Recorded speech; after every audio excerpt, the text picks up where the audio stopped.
එක මිනිස්සෙක් හිටියා. එයා ජීවත් වුණේ කරත්තෙට පටවගෙන ගමේ තියෙන නගරයට ගෙනියන්න ඕන බඩු ටික අරගෙන ගිහිල්ලා විකුණලා සල්ලි ගෙනල්ලා. ඒ කියන්නේ එයා තමයි තරවුකාරයා, වෙලෙන්දා. එයා ගමෙන් එකතු කරගන්න පුළුවන් බඩු ටික ඔක්කොම එකතු කරලා කරත්තෙට පටව ගන්නවා. නගරයට අරගෙන ගිහින් විකුණලා අදාළ ඒ බඩු ටික අයිති මිනිස්සුන්ටත් මුදල් දීලා එයත් මුදලක් තියාගන්නවා. ඒක තමයි එයාගේ රස්සාව. හැමදාම එයා කරත්තෙට දාගන්න බඩු ප්‍රමාණයක් තිබ්බා. ඒ ටික හැමදාම අරගෙන යනවා. එක දවසක් වෙලෙන්දට අසනීපයි. වෙලෙන්දාගේ පුතාට කියනවා කරත්තේ අරගෙන ගිහිල්ලා නගරෙට ගිහින් පුරුදු විදියට බඩු ටික විකුණලා සල්ලි අරගෙන එන්න.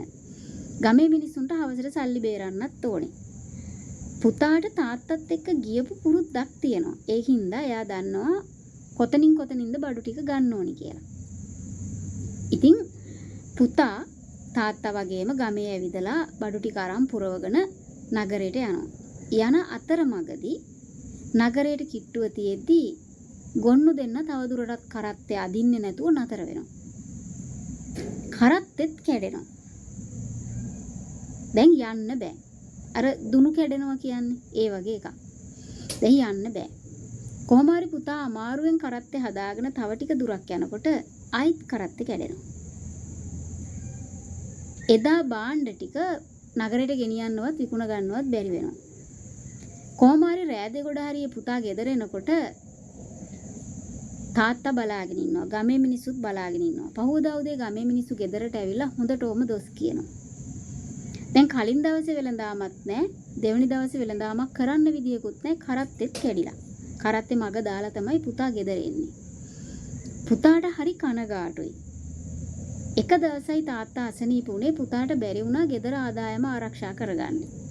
ඒතර පුතා තාත්තගෙන් අහනවා මේ තාත්තා කරන විදිහටමනේ මං කරේ. මට වාසනාවක් නැහැ. ඒකයි කරත්තේ මගදී කැඩුනේ. මට කවදාකවත් මේ ව්‍යාපාරේ කරගෙන ඉන්න බැරි වෙයිද? එතකොට තාත්තා කියනවා නෑ මං හිතන්නේ. ඔයා අතින් මොකක් හරි වැරද්දක් වෙන්නේ නැති. පුතා කියනවා කිසිම වැරද්දක් උනේ නෑ කියලා. පුතාලා එහෙම තමයි ඉතින්.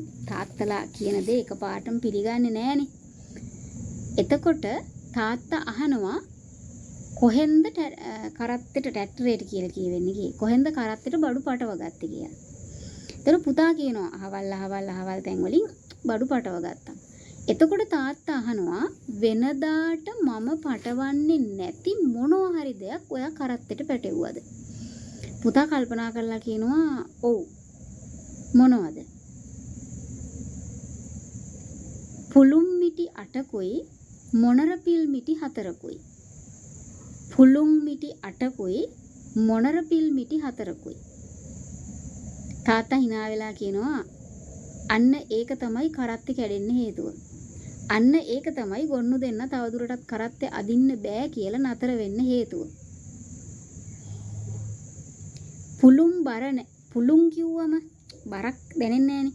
පුළුම් කිව්වම බර නෑ වගේ දැනුණට පුළුනුත් මිටි ගානට එකතු වෙනකොට බරක්. මොනර පිලක්නේ මොන බරක්ද කියලා හිතුණට මොනර පිලුත් මිටියක් බැඳෙනකොට ගොඩක්.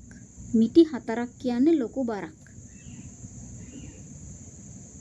මිනිස්සුන්ගේ හිත රිදවන්න බැරිකමට එච්චර බරක් නෙවෙයිනේ කියලා හිතලා බාරගත්තට ඒක බරක්.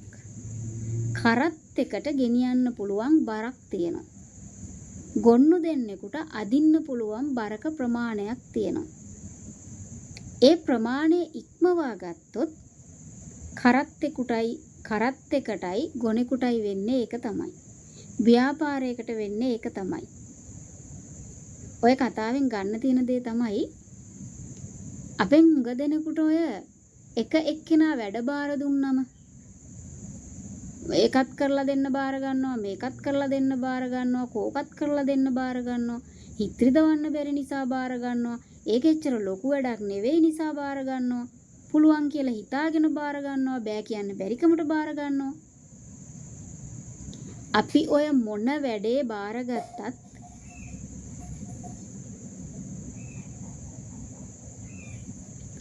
අපි ඔය මොන වැඩේ බාරගත්තත් ඔය ඕනම වැඩක් කරන්න අපිට තියෙන්නේ පැය 24යි. හරි තව දවසකට යනවයි කියලා හිතමුකෝ. ඒ කොහොම වුණත් අපේ හිතට තියෙන තරම් ධාරිතාවයක් අපේ ඇඟට නැහැ. හිත කිව්වට හිතේ හයිය තිබ්බට නෑ ඔක කොහොම හරි කරන්න පුළුවන් කියලා මේ ශරීරයට සීමාවල් තියෙනවා. ඒකින්ද අපි දැනගන්න ඕන කරන්න පුළුවන් සීමාවට විතරක් වැඩ බාර ගන්න. වැඩි කියවන්න ඕනේ නෑනේ. ඒක හරියට කියවුනෙත් නෑ. වැඩි කියවන්න ඕනේ නෑනේ. ආයෙ කතාවක් එක්ක එන්න. ගිහින් එන්න.